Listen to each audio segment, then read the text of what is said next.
जोहर के सलाम ᱧᱮᱧᱮᱞ ᱫᱮᱠᱚ ᱟᱨ ᱥᱟᱹᱜᱩᱱ ᱫᱟᱨᱟᱢ ᱯᱮ ᱱᱚᱣᱟ ᱪᱤᱞᱰᱨᱮᱱ ᱴᱨᱟᱥᱴ ᱠᱷᱚᱱ ᱤᱧ ᱵᱤᱥᱨᱟ ᱵᱮᱭᱟ ᱤᱧ ᱫᱚ ᱱᱚᱣᱟ ᱵᱷᱤᱰᱤᱭᱳ ᱨᱮ ᱟᱹᱰᱤ ᱫᱩᱠ ᱨᱮᱭᱟᱜ ᱠᱷᱚᱵᱚᱨ ᱟᱹᱜᱩ ᱠᱟᱛᱮ ᱤᱧ ᱵᱟᱲᱟᱭ ᱦᱚᱪᱚᱭᱮᱫ ᱵᱚᱱᱟ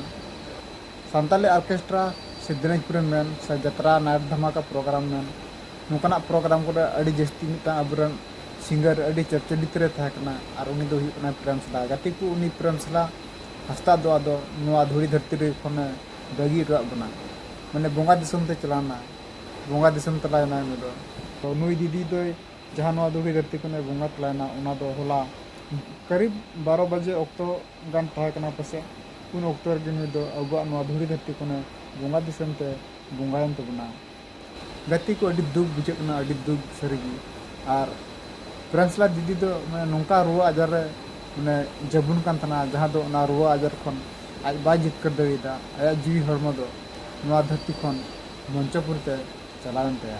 मेनखान उनी नौकाना रुआ आजार रे तहेलना जे अबू अकय बाबन बुझे दरेगा तना सुर दिन गी अबू एसपी न्यूज होते ते बन बड़ा ले जे प्रेमसला दीदी दो माने अडी रुआ आजार रे जबुन कान तबना मेनखान उनी गड़वा लगी थे होयतो पासे लाहाño रे जुदी को बड़ा एक्चुअली बन खाय दो पासे उन दो बन गड़ो गड को आ बन गड़ो को गया नौका हो बन करा दरे क्या से उनिया जीवी हरमो उनिया रुआ आजार हरमो रे अबू बन हिरी लखान हुनंग तो पासे माने जीवी को अड़ी नपाय सुख बुझे क्या जे नौकाय मने क्या जहाँ तीन रुआ आजार कान हो एंतर हो इन दो इन साथ हड़ को मेना को गया और को हिरिंग कान गया तो गाती को नुई चेक का सेरेंज कान थाना ओना को आंजम चोना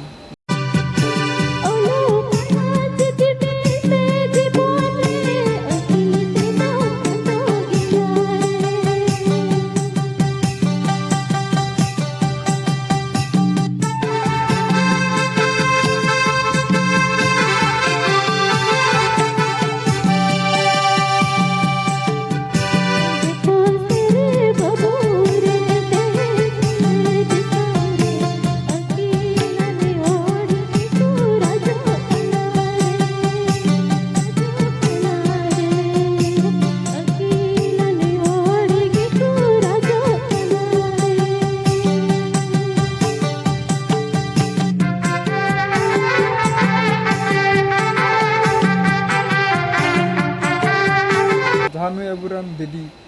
सानताली श्री सिकरिया प्रेमसला हांसदा दो